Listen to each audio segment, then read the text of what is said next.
За ямар хорлол нь ийм үг хэлсэн. Оюу толгойг муулах тусам ард түмэндээ хайртай болж харагдана гэдэг ийм үг л чихэндээ их хүчтэй сонсоод автсан юм уу?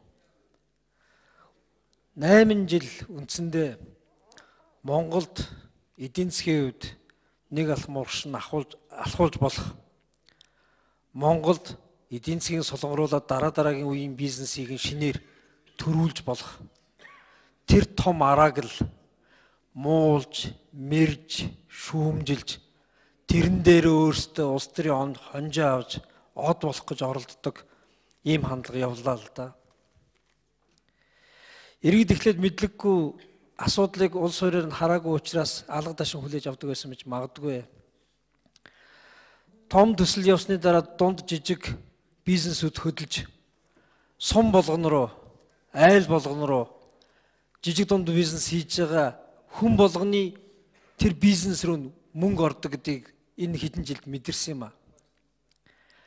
Дараа нь тэр том төслүүдийг нулимх тутам, гацаах тусам, хөрөнгө оруулагчдыг хавчих тусам жижиг дунд бизнесийн харьманд очиж исэн тэр мөнгө татардаг гэдгийг бас хүмүүс одоо бодтойгоор мэдэрсэн.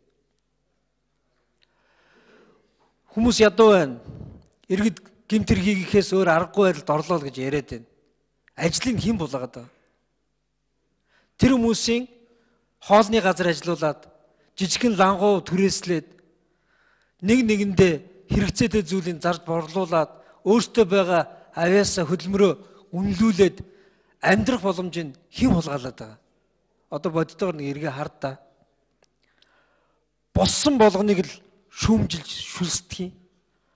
Болох болгоныг л үгүйсгэж дорд үзэх. Тэгсэн бүртлөө Монгол улсад мөнгө олох бүх үүд хаалгыг хааж хавчих юм.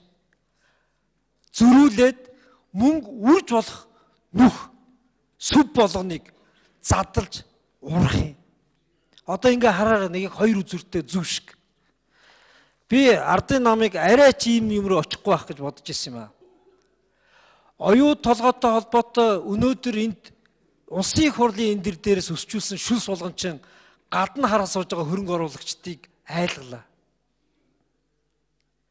Томоохон төслийг улдын эсэргүүцэж байгаа юм шиг харуулсан дүр болгон чин дотор эдийн засаг нэг жоохон ч гэсэн гэгээтэй болох болоо гэж итгэж исэн бизнес эрхлэгчдийг дарж байгаа байхгүй юу? Бид уулна дахиад нэг энэ 8 жилийнхаа нэг гай гамшигыг мэдрээд ухаан суусан бол бидэнд тоглож болох тоглоом, тоглож болохгүй тоглоом гэж байна гэдгээ ялгаж заагдаж сурах байсан юм аа. Яг өнөөдөр гарын үсэг юун дээр зурснаа мэдхгүйгээр хамаагүй дуртай юм аа хэдүүлээ чалчлаа. Гэтэл албан ёсоор гарын үсэг зурсан тэр цаасан дээр чинь хөрөнгө оруулалт, Монгол улсын эдийн засаг, цаашдын бизнесийн энэ жирийн иргэдийн чинь, баялаг бүтээгчдийн чинь ураг шалах алхамтай холбоотой зүйл байсан юм шүү дээ.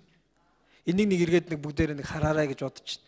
Засгийн газрыг нулимхын тулд хин нэгэн албан тушаалтныг буулгахын тулд Монголын ирээдүйг нулимх хэдүүлэх хэрэг байсан юм уу? Би бол тэрэн дээр маш томоор эргэлзэж байгаа шүү. Нэмдэр цайч тэр бас нэр бүхий хүмүүс хууль зөрчих тухай олон юм ярьлаа. Үнэхээр энэ зарчмыг толгой дээр хэдүүлээ хуулиад хэлээд Монгол улсыг нэг жоохон уршаа харуулад хөгжиж гэж бодож байгаа бол одоо хэдүүлээ боссон юм руугаа уралдаж ингэж нураах гэж өрсөлдөхө болчих л доо. Болж бүтнэ гэж харж байгаа зүйл дээр жоохон эвлэрээд зогсож болдгоо юм уу? Нин угүй хэлэхэд сонгуульд өгсөн солиорол чинь Монгол улсыг бүр илүү ангал руу түлхлээ шүү. Аль нь бодоорой. Өнөөдөр засгийн газрыг унах дээр улс төрийн хожоо хайж, өнөөдөр засгийн газрыг муулах дээр сонгуулийнхаа оног авчна гэж бодож энэ орой шүн телевизийн камер харж байгаад гоё харагдах гэж оролцсон байж болно. Гэхдээ биднес эх 4 жилийнхаа том дүр зураг руу хэдүүлээ жоох мууга харуулчлаа. Гадны хөрөнгө Ариун гишүүн.